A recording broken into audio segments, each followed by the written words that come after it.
¿Qué tal? Muy buenos días a todos. Bienvenidos a este segundo día del primer Congreso Internacional de Antropología Forense. Y pues bueno, para comenzar este día tenemos el agrado de presentar una gran conferencia magistral, una de nuestras invitadas. Antes de empezar de lleno, les queremos recordar que esta presentación será en idioma inglés y que tendremos una traducción simultánea a la que pueden acceder en la página del Congreso, en el sitio web. Ahí tienen dos pantallas en donde pueden elegir el idioma y las preguntas las pueden dejar en el chat, en cualquiera de las presentaciones en las que estén, y aquí las vamos a estar recuperando para hacerlas al final de la presentación. Entonces, pues, les recuerdo, bueno, les insisto, vamos a tener la conferencia magistral el día de hoy de la maestra Emine Cetinsel, titulada Acciones forenses para la búsqueda e identificación de personas en Chipre. Les presento a la maestra Cetinsel. Ella comenzó su carrera en el Comité de Personas Desaparecidas en 2012 y se desempeña como coordinadora adjunta del Laboratorio Antropológico de este comité desde 2017. Obtuvo una licenciatura en Ciencias Forenses e Investigación Criminal en la Universidad Central de Lancashire y su maestría en Ciencias Forenses y Justicia Penal en la Universidad de Leicester. También obtuvo un diploma en Identificación Humana Forense de la Facultad de Ciencias Forenses y Medicina Legal en el Royal College of Physicians de Londres y además está certificada como antropóloga forense en la LAF desde el 2018. Sus responsabilidades incluyen principalmente el control de calidad de los análisis realizados en el laboratorio antropológico y además realiza los análisis antropológicos forenses de los restos para ayudar en la identificación de las personas desaparecidas. Sin más que decir, excepto agradecerle mucho a Emine que haya aceptado la invitación a participar en este congreso y que nos acompañe el día de hoy, pues le damos la palabra para que nos comparta sus experiencias en antropología forense en Chipre. So, welcome, Emine. We're listening. Hello. Shall we start? Okay. Good morning, everyone. I hope everyone is healthy and safe during this pandemic situation. I am the Deputy Coordinator of the Forensic Anthropological Laboratory of the Committee on Missing Persons in Cyprus. And before we start, I would like to thank to Ms. Rox and to the Mexican Forensic Anthropology team for their kind invitation. Today, I will talk about the forensic actions for the search and identification of the missing persons in Cyprus. So I would like to briefly give some information regarding what we are going to discuss today. I will give some details about Committee on Missing Persons in Cyprus and the aim of the project. Later on, we will go into a detailed explanation how each phase of the project works and what we do in order to achieve our results. The challenges we have faced over years and how we are trying to deal with them, as well as some of our achievements we got so far. So let's start. The Committee on Missing Persons in Cyprus is a tripartite bicommunal committee established in 1981 by the leaders of the Greek Cypriot and Turkish Cypriot communities with the participation of the United Nations. Following the establishment of an agreed list of the missing persons, the CMP aims to recover, identify, and return the remains of the missing persons to their families who went missing during the intercommunal fighting of 1963-64 and the events of 1974. We have 2002 official missing persons, where 492 of them are Turkish Cypriot and 1,510 of them are Greek Cypriot. As you can see, the majority of our missing persons are male. CMP has 3 members. 2 are appointed respectively by the Greek Cypriot and Turkish Cypriot communities. And a 3rd member is selected by the ICRC and appointed by United Nations Secretary General. So after the establishment in 1981, over the next 2 decades, work on both sides were focused on conducting investigations to establish the fate of the missing persons and negotiate on a common official list of those who got disappeared. Blood samples were collected from the relatives to help in the future identifications. And in 1997, the leaders of the two communities, they agreed to provide each other immediately and simultaneously all the information already at their disposal about the location of these missing persons. And in 2006, after negotiations and agreements on an official list of missings, excavations started in 2006. So in CMP, all decisions are taken by consensus, and no persons directly related with a missing person can be appointed as a decision maker in order for the decisions to be professional. It is agreed that the committee's entire proceedings and findings are strictly confidential. The most important part of CMP project is that it is a purely humanitarian project. So the main aim is to find the missing persons and return them back to their families for a dignified burial. So CMP does not attempt to attribute responsibility for the deaths of any missing persons or make findings as to the cause of such deaths. It is a project to bring closure to the families. The committee is in cooperation with various places: Argentine Forensic Anthropology Team, ICRC, BODE, FBI, SEDAT are just some of them. CMP is supporting ICRC in building the capacity of the forensic experts in the Middle East and beyond. And Argentine Forensic Anthropology Team was recommended by ICRC, and it was mandated by CMP to set up and initially coordinate archaeological and anthropological phases of the project. So from August 2006 until the end of 2007, they coordinated and trained the bicommunal forensic team. Since 2008, CMP's bicommunal forensic team carries out exhumations, while Argentine team experts remain as the main consultants of the project and for the quality control of the project. BODE laboratory in United States of America gives technical assistance to the CMP through the extraction and matching of the DNA from the bone samples.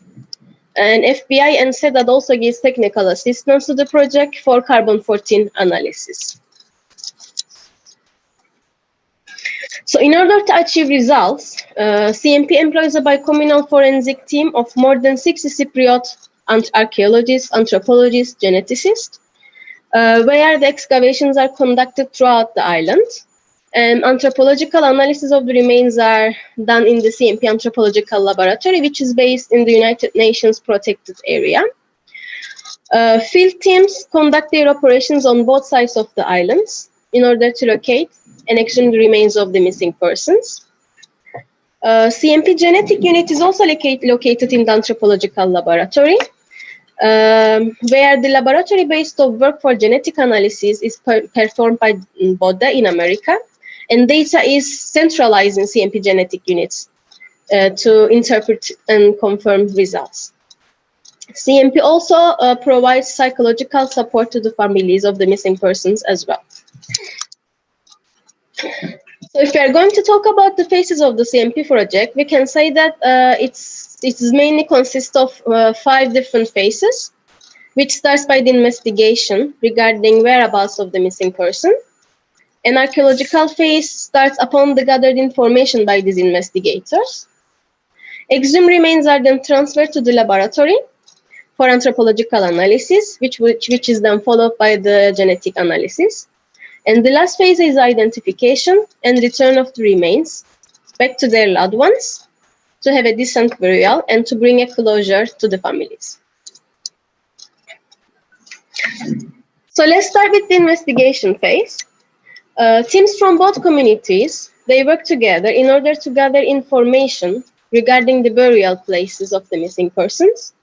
And both sides have call lines where witnesses can call and give information about the burial places of the missing persons. And these informations are being done confidentially and anonymously. It is agreed by both sides' governments that the graves opened by CMP will not be considered as crime scenes, and immunity is given to witnesses by judicial authorities. By doing so, the witnesses have trust that nothing will happen to them once they talk, and this is an encouraging factor for us. At the beginning, people were scared of sharing information. They were afraid to be called by the court or by police. However, in time, we built a trust between us and convinced them that it is a purely humanitarian project and nothing will happen judicially through CMP to them if they share information with us. However, despite this, there are still some people with oaths who know information and they don't want to share. So at the beginning of the project, the local archaeologists were trained by CIAF, as I said before, till the end of 2008. And later on, the capacity of the archaeological teams, it was increased by number. And now we have 8 bi-communal forensic teams with approximately 50 archaeologists who are excavating on both sides of the island in order to locate the remains.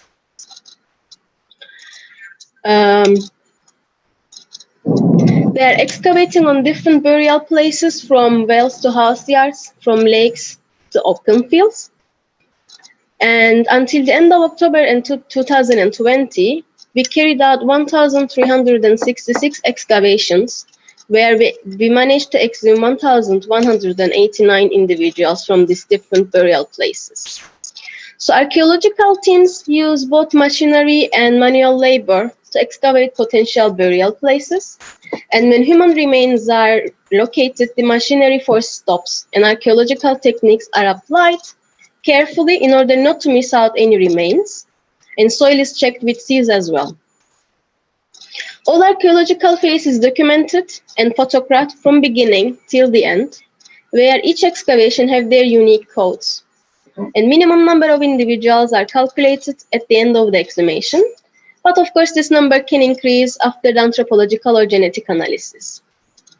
So different burial types are also found from primary to secondary burials, where there may be environmental changes or some human intervention, unfortunately.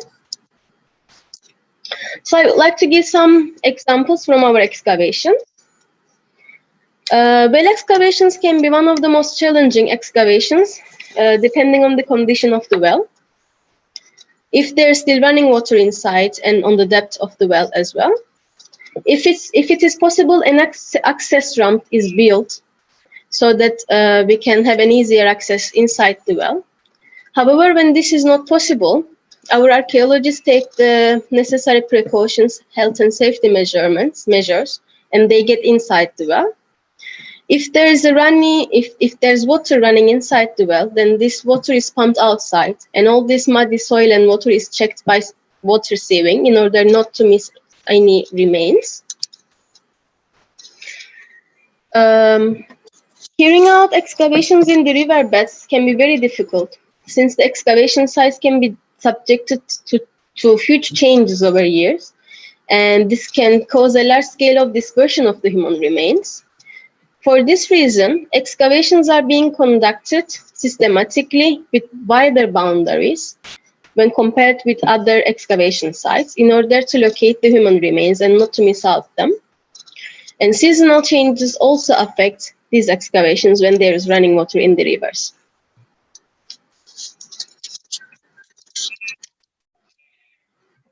So open field excavations make the majority of the work done in archaeological phase of CMP project. And in these excavations, the area under excavation is excavated mechanically until the ground level is reached, so that no recoveries are left behind at the site. And the remains are located both in anatomical or commingled states, as you can see from the photos here. In Cyprus, there were many lime kilns at the time that were used to hide the remains during these events. And some kilns, since kilns have limited area due to their structures, the limits of the site is more clearer during the excavation.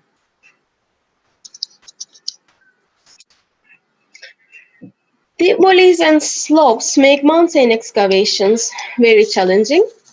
Additionally, generally the remains were left unburied in these areas, where later on they were scattered around, either by scavenging activities or by erosion.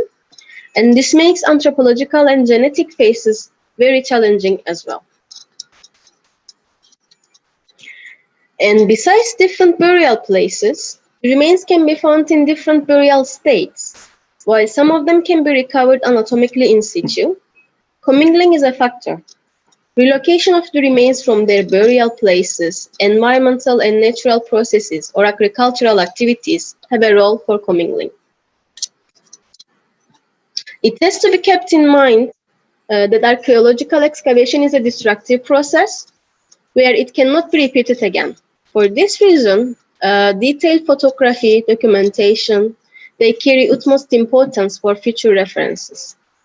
Detailed documentation, photography, and drawings are extremely important for future references, not only for reporting, but they are also helpful for anthropological associations as well. And sometimes artifacts and clothing are recovered at the burial sites as well. And they may give information about the identity of the individual or the possible time of the burial. For example, here you see a wedding ring on a finger phalanx, where you can have engravings of the dates or names. And on the right side, you see a bank account book, actually, with the name of the individual inside.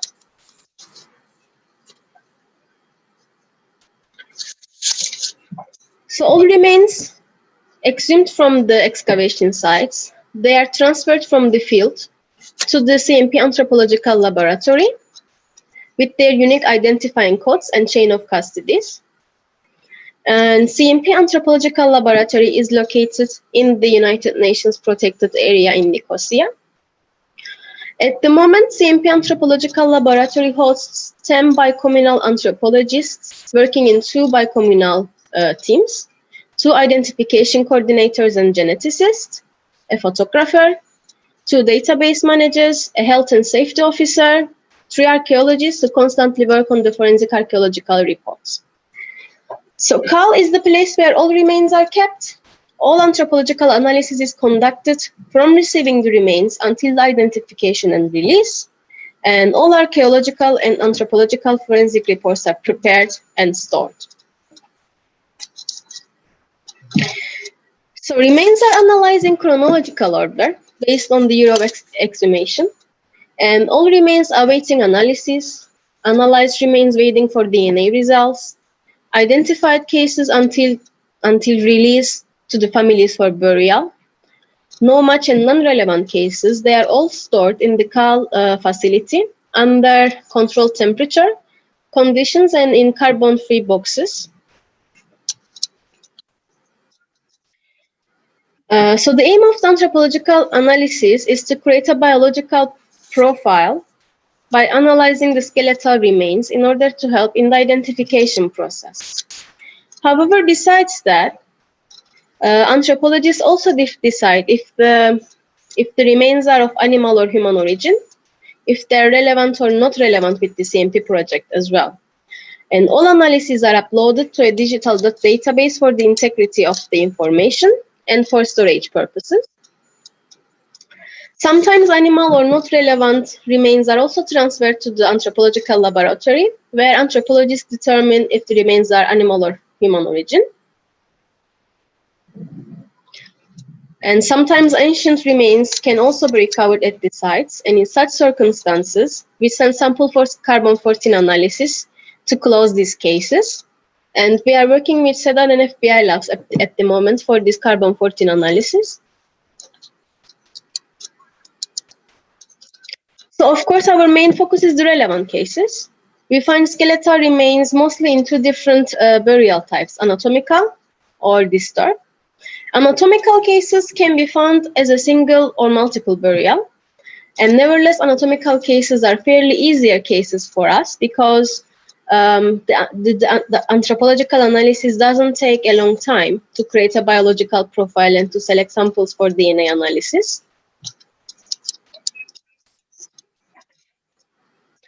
However, commingled cases form a fair amount of recoveries in Cyprus.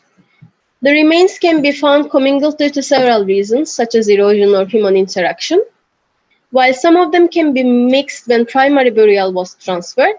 Some of the commingling can happen due to natural alterations.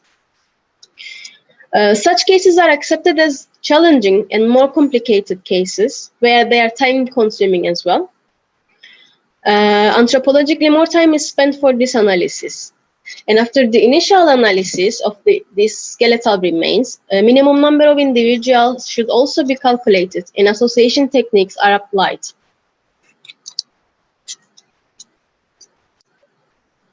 So anthropological analysis begins with cleaning the excess soil and dust from the remains and materials by using soft brushes and tap water. Later on, broken pieces are reconstructed together by using silicone. Reconstruction is important for us in order to help in the biological profile, as well as helping in trauma analysis as well. And on the right side, you see a broken, fragmented tibia and fibula, and after they were reconstructed.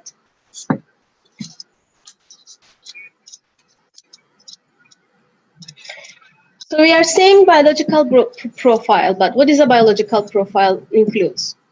The biological profile analysis includes sex and age estimation, stature calculation, any odontological findings which can be unique for the individual, antemortem findings that affected the skeletal remains, perimortem trauma, as well as any personal findings and material evidence found together with the skeletal remains. All these findings are documented and reported and photographed for future references.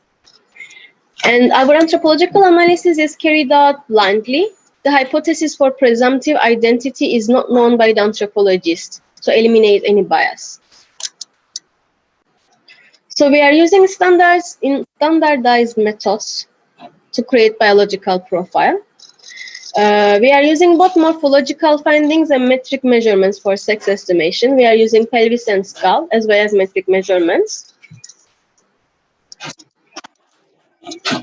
And age estimation, I'm sorry about the noise because it started to rain heavily here. I hope you can hear me clearly.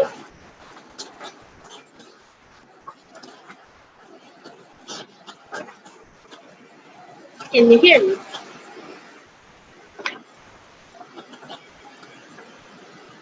So for age estimation is done by observing the state of fusion of the secondary centers of ossification, as well as the metamorphosis of the sternal end of the ribs, pubic symphysis, and auricular surfaces. Besides that, we are also using Lamendine method. We are measuring teeth as well for adult individuals. And for sub-adults, we are using dental erection and metric measurements as well. Unfortunately, in Cyprus, we don't have any population data.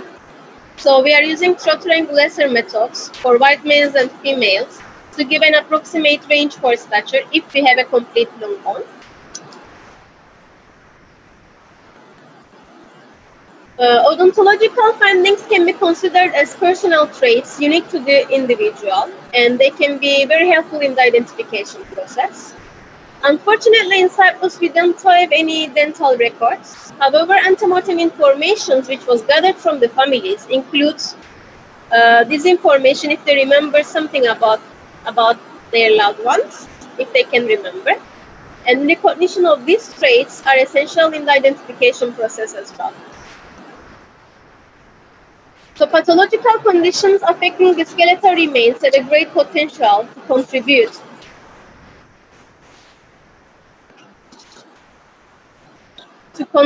in the identification. Any healed antemortem fractures, as you can see here on the lower arm and lower leg, or any age-related changes such as kyphosis, osteoarthritis, any pathological conditions are all supportive information to compare with the antemortem information provided by the families.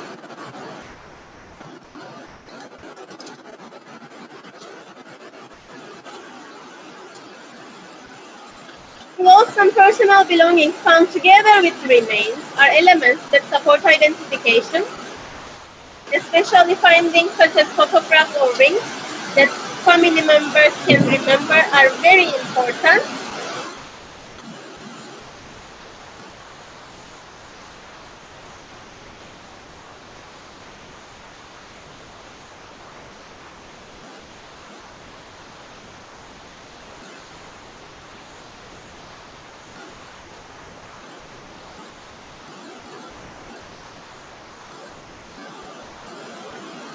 Can you hear me?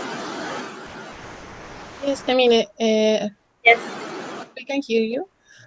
Some when interruptions, but if Oh. you can hear, Just a second.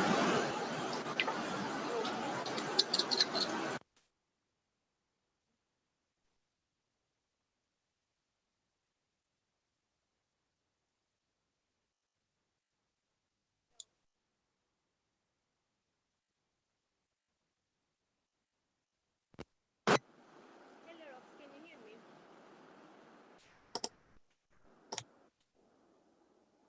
no, this time we can not hear you.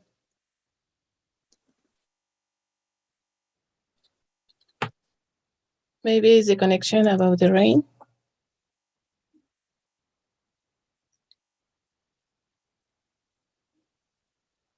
We can wait a few minutes or seconds. Don't worry.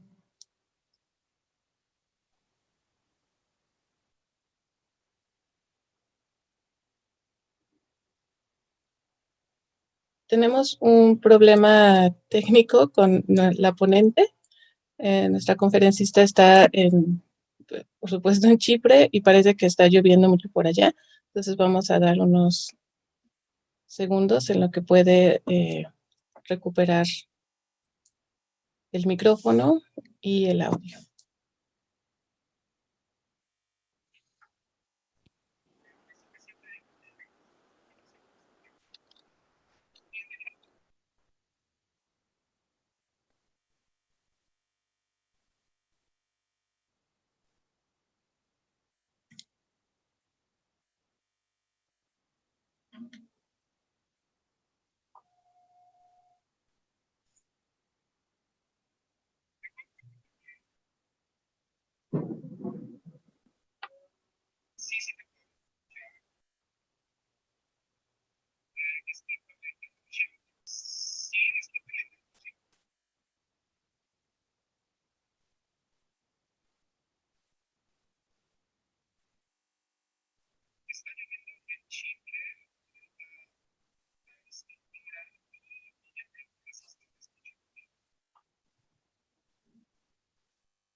Emine está intentando ingresar nuevamente a la sala para recuperar la transmisión, entonces vamos a hacer una pausa de unos minutos para que la podamos recibir nuevamente.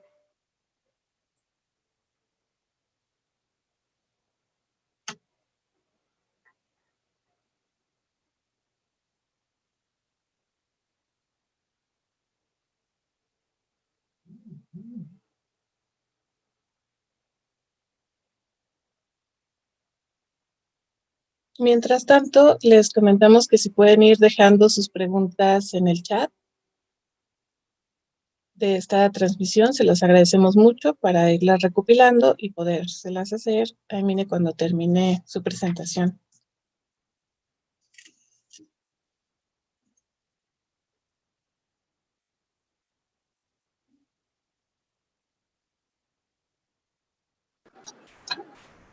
Hello again. Hello. Can you hear me Yes, now? of course. Very good. So sorry about it. Unforeseen situations in here. Don't worry. We can. So wait. I'm going to continue from where I left. Of course. All right.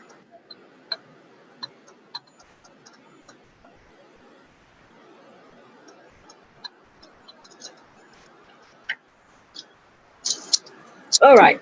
So clothes and personal belongings found together with the remains are elements that support identification, especially findings such as photographs or rings that family members can remember are very important. Even though it is not in CMP's mandate to attribute responsibility for the deaths of missing persons or make findings as the cause of such deaths, during forensic anthropological analysis, it is inevitable not to see these perimortem traumas.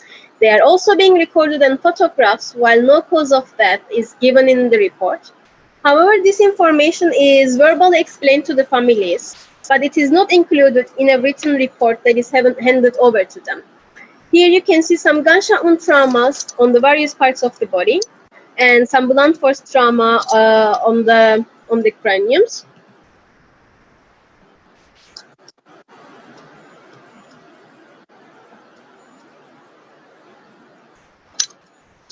So in commingled cases, it is crucial to calculate the minimum number of individuals represented in the site so that a sampling strategy can be done in a way that no individual is being missed out.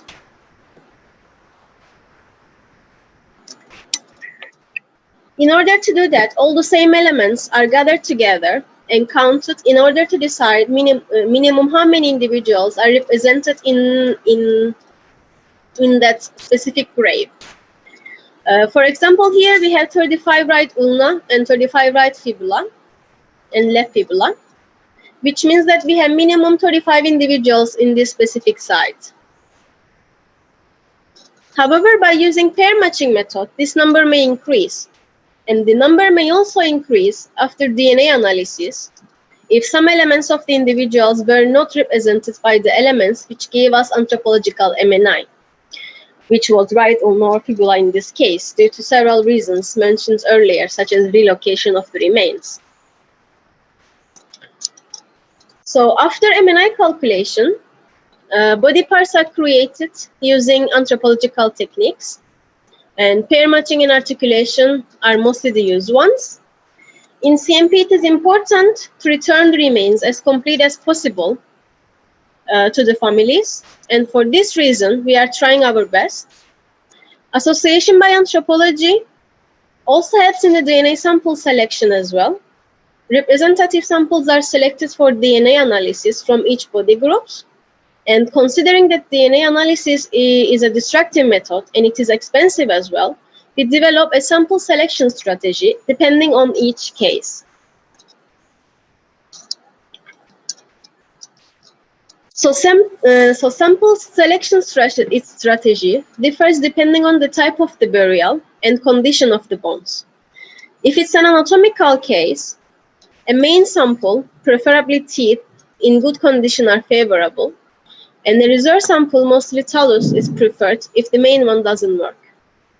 And in commingled cases, a representative sample is selected from the body parts created based on the anthropological associations, as well as MNI giving remains are also important. However, not all remains have the same quality. Some of them may be exposed to sunlight, heat, or they may be very small for sampling.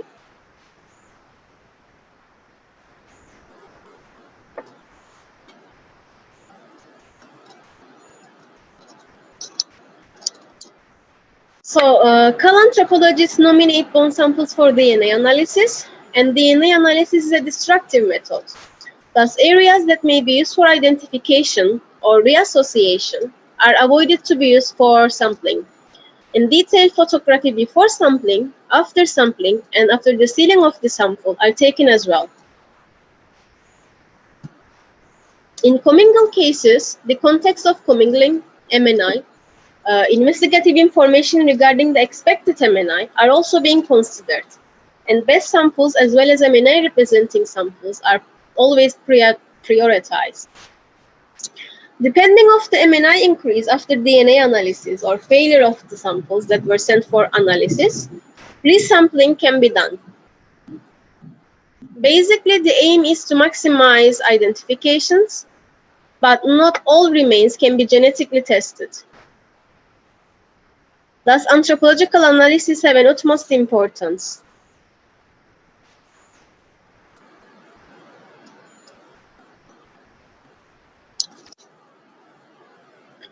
So now I will briefly talk about genetic phase of the project.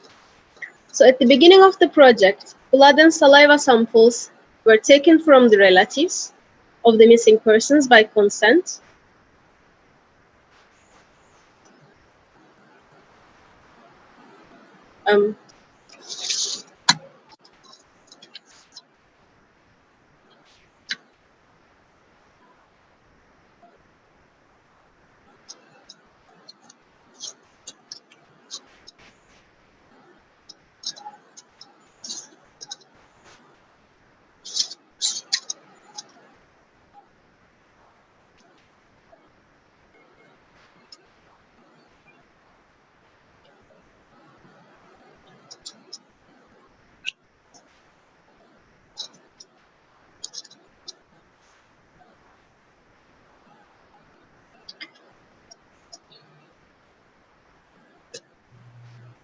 Emine, we have a little problem with your audio. Okay.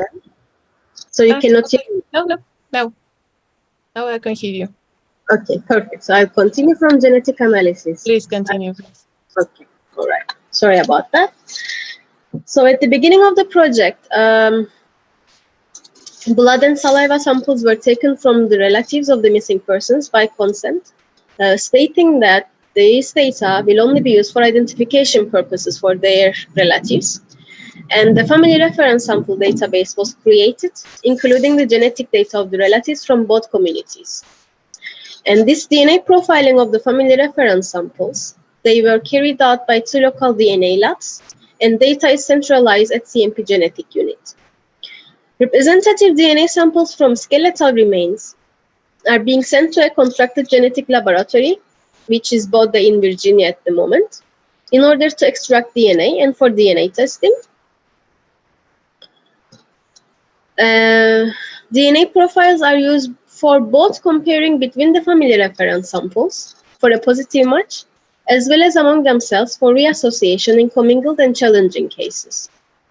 And genetic analysis has a critical role in the identification process, since antemortem information is limited. However, identifications are not solely based on genetic analysis in CMP project. First-degree relatives are preferable to facilitate identification, such as parents, children, and biological siblings. However, in some challenging cases, only distant relatives are present. And in such circumstances, more family reference samples are collected to increase the chance for an identification. When additional family reference sample is needed, more DNA profiles can be obtained from living relatives. However, dead relatives can also be exhumed upon permission of the families to get a sample for DNA analysis. So threshold for posterior probability is 99.95% for CMP project. And the DNA analysis of the skeletal remains are also carried out blindly as well, which means that the genetic information is compared with both communities in the family reference sample database. So anthropological association is possible up to a point. And DNA analysis not only help us for a positive identification, but also help us in associating different body groups or elements with each other in commingled and challenging cases. For example, here on the left side, you see a maxilla, a patella, and a talus, which is impossible to anthropologically associate together, but after the DNA analysis, we can associate them together. And after DNA analysis, different body parts can come together and form an almost complete body, an incomplete body, or sometimes in challenging cases, such as surface findings, the individuals can be represented by just few elements where it is not possible to give any biological profile to be compared with the antemortem information provided by the family. And in such cases, only DNA-based identifications can be made. So in Cyprus, we are using a multidisciplinary approach for identifications. In order to have a positive identification, all parties meet and discuss all their findings regarding the case, which includes investigation, archaeology, anthropology, genetics, and identification coordinators. And if all our findings are consistent and all reasonable alternatives are eliminated, then a positive identification can be made. In case of an inconsistency, a further analysis is being undertaken where all data is reviewed to exclude any errors and determines what steps can be taken further. And identification coordinators issue a formal notification on the identification and inform respective offices. And it is the duty of the respective offices to inform families regarding the identification of the relatives. Especially in commingled cases, it is not possible to associate all skeletal elements with the bodies due to several reasons.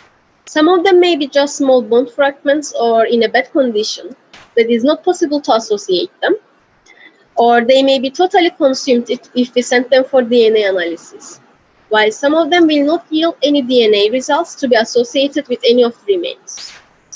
If the case is a closed case, in the mean that all individuals we are looking in that area are found and identified, then the unassociated remains can be handed over to the families to be buried together with the rest of the remains. However, if there are investigative information regarding a missing in that area, the unassociated remains will be kept in the anthropological lab storage until a new hypothesis comes or until a new scientific method is found. Besides unassociated remains, many clothing and artifacts are also recovered unassociated with the skeletal remains. In such scenario, unassociated artifacts are recovered in that specific site, will be shown to the family members, and if they remember them, they have a right to take them back. But if it's an open site, again, we will keep them in our storage until a further notice. So upon notification of offices regarding the positive identification, respective offices, psychologists, immediately inform the relatives of the missing persons. And families have a right to see their loved ones at the CAL, where we have a viewing facility. And they can come and get information about archaeological, anthropological, and genetic findings regarding their relatives. And they can see the remains of their relatives as well. And in the family viewing, they are also informed verbally about the perimortem traumas, where this is not given them in written later on. And the remains are handed over to respective offices upon request by chain of custodies, which are later on handed over to the families through respective offices. So for a positive identification, many factors are evaluated together and re-examined in case where they are not consistent. And this data can be divided into antemortem and postmortem information.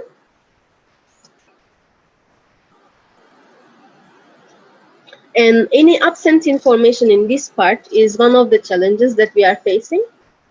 We are facing with some challenges in the investigation part as well to locate the individuals, to have a precise hypothesis regarding the presumptive identity as well.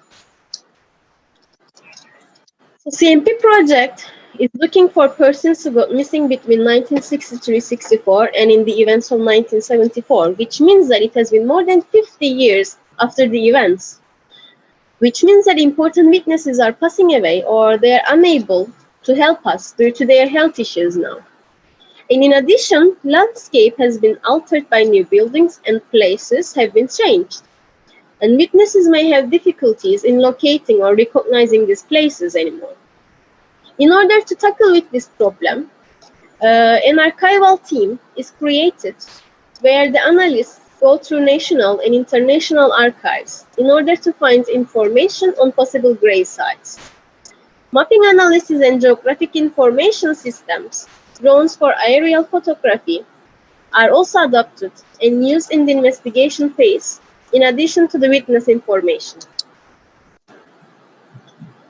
The hypothesis regarding the whereabouts of about a missing person and where the remains are located, they are supporting evidence in the identification process. Hypothetically, would carry out an excavation with information that the missing person is buried under a tree of his house, and you will find the remains in anatomical position under this specified place. This information is a supportive information in the identification process. That is a perfect match. However, sometimes the burial places of the missing persons are altered or changed due to several factors. And considering that each case is different in itself, there may be different factors in each case that may delay identification. The location of remains and the burial type is one of the factors affecting the identification process. For instance, you may have strong investigative information regarding the burial place and you can locate the remains. However, if they're in commingled state, more time will be spent in anthropological phase to analyze and separate these individuals, to have a biological profile and from the remains and to select DNA samples as well. And sometimes the hypothesis may not be even true, which is the biggest disappointment and challenge since we carry out excavation and cannot locate any remains. Sometimes we may have a strong hypothesis whom the remains might belong to. In this specified case, it was reported by the investigators that the remains belong to a male aged 34 years old. And when we were comparing antemortem and postmortem data, everything was looking consistent. However, DNA analysis didn't match with him in the database. In such circumstances, the family of the missing person can be approached and more family reference samples can be taken to obtain a positive identification.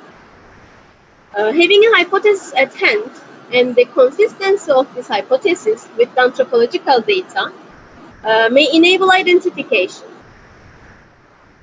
even if delayed the identification process, of course. However, we may not be that lucky all the time, and the hypothesis of the identity may not be correct. Some cases, everything can be consistent except for a DNA match in the database.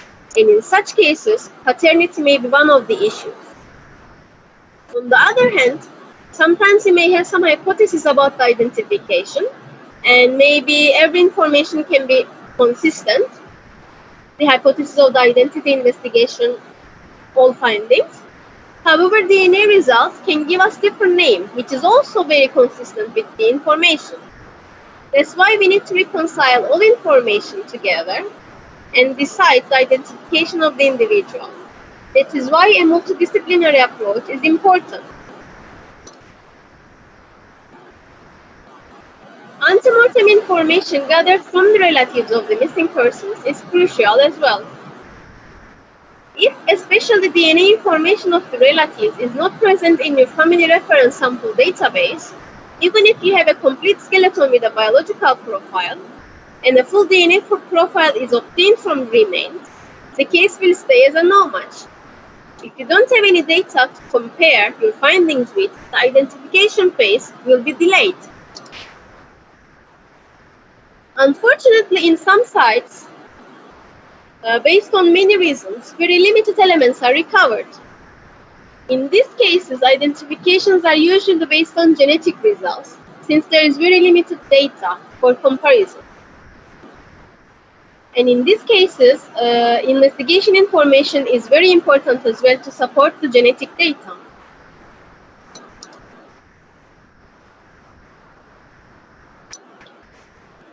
In some cases, we come across with people belonging to the same family that they were found together in the same grave. And in such cases, unless they have their own children, DNA analysis cannot separate the siblings. On the left side, for example, we have two sisters found in the same mass grave, and these relatives have similar biological profile and no individualistic characteristic features, such as dental findings or pathological observations.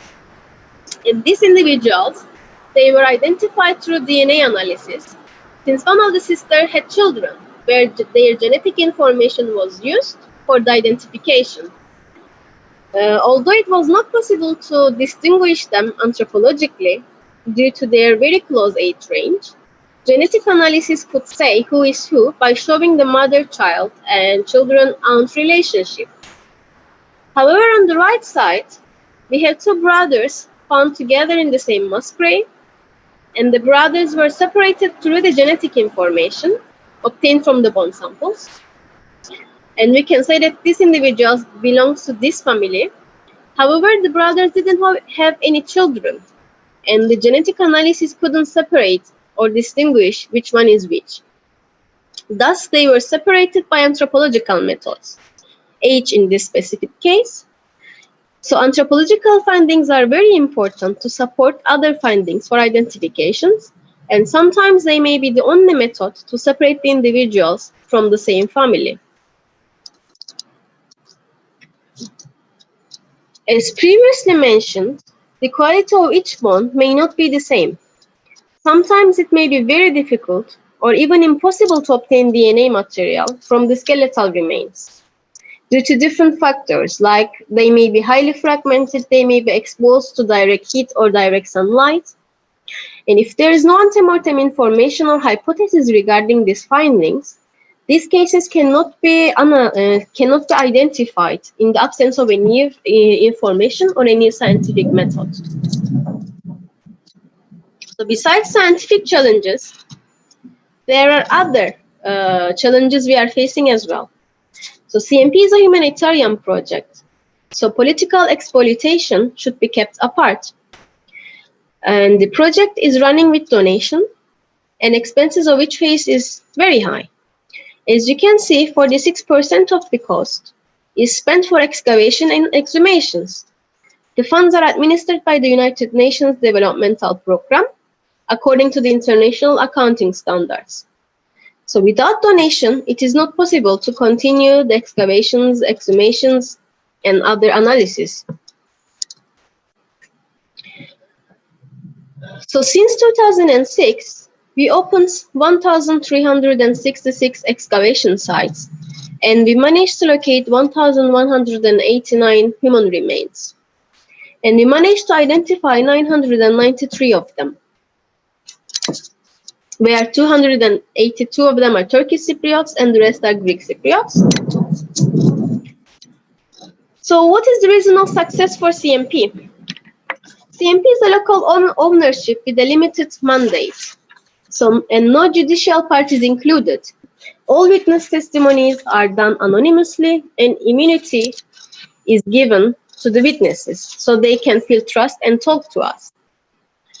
And lastly, I would like to add that as CMP, training of more than 40 scientists around the world, especially Middle East and Balkans, are done, where we are also offering a volunteering opportunity as well, that around 20 people around the world were also trained in our facilities. And of course, the investigation for the missing persons will continue as well. So with that, we are at the end of the presentation. Thank you all for your attention and patience with me. And I'm really sorry for the bad weather as well.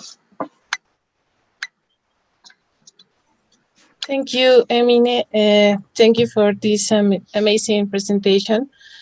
I would like to emphasize the systematic investigation process and the political complex situation in Cyprus. We have a few questions from our audience. I would like to share with you. Maybe I'm gonna put together two because there are many. Okay. Luis Loaiza said, which is the principal cause of missing person in your country?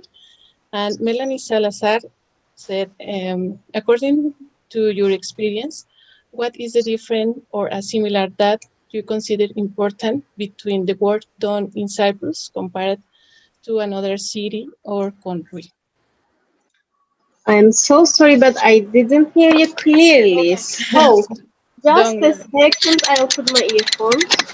Okay, the second one is about Melanie Salazar. She said, according to your experience, what is the different or similar that you consider important between the work done in Cyprus compared to another city or country?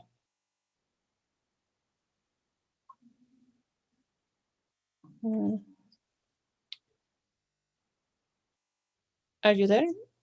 Can you hear me now?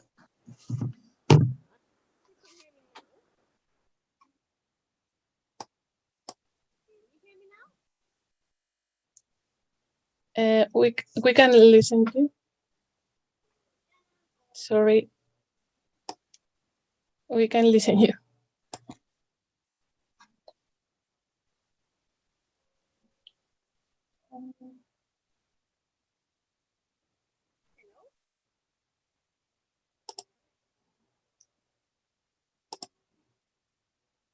We cannot listen you, Emine. We have a problem with your microphone. Oh. Parece que tuvo que salir Emine de la sesión. Bueno, sí, escucharon, creo que hay una lluvia bastante fuerte en Chipre y estaba teniendo problemas con la conexión. Tenemos unos cuantos minutos para las preguntas que se habían hecho a Emine. Está de vuelta.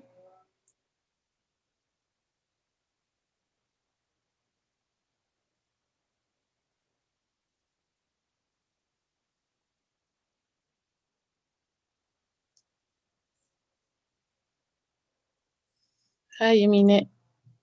Can you turn on your microphone?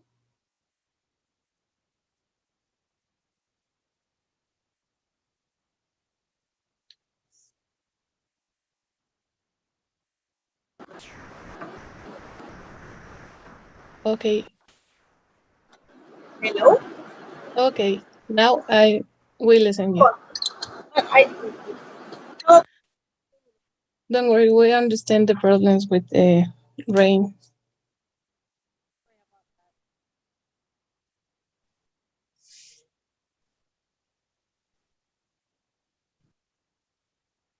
Creo que la conexión verdaderamente está un poco difícil.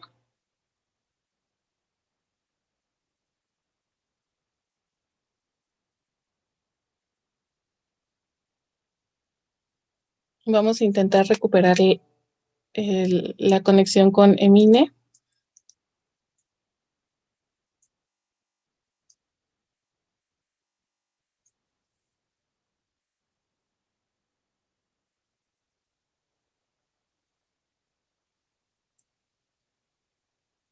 Hi, Emine.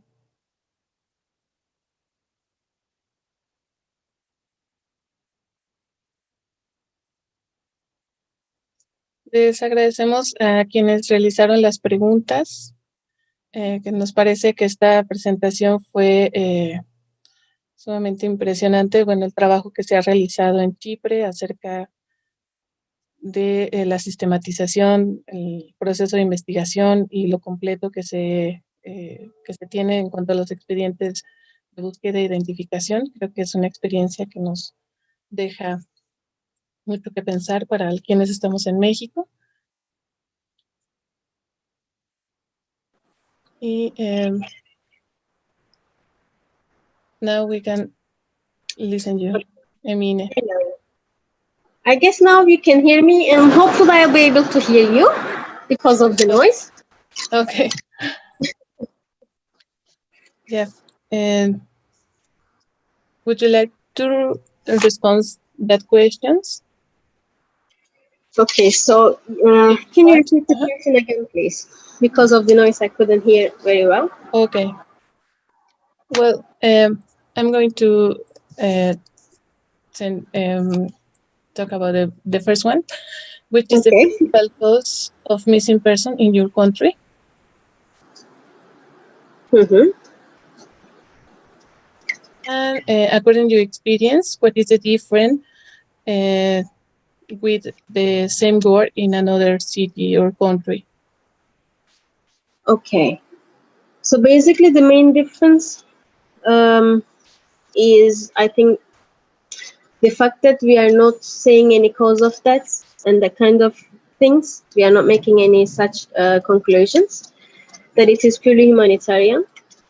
And the main cause is actually to locate the remains and giving them back to their families. So we are not doing anything beyond that, actually. Okay. Said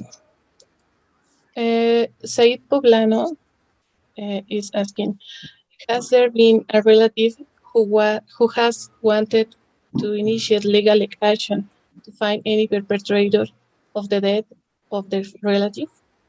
Yes, of course. The thing is that once we identify the individual and we hand them over to their families, they can actually go and issue a pathological report from the coroners, and they can go to court for that.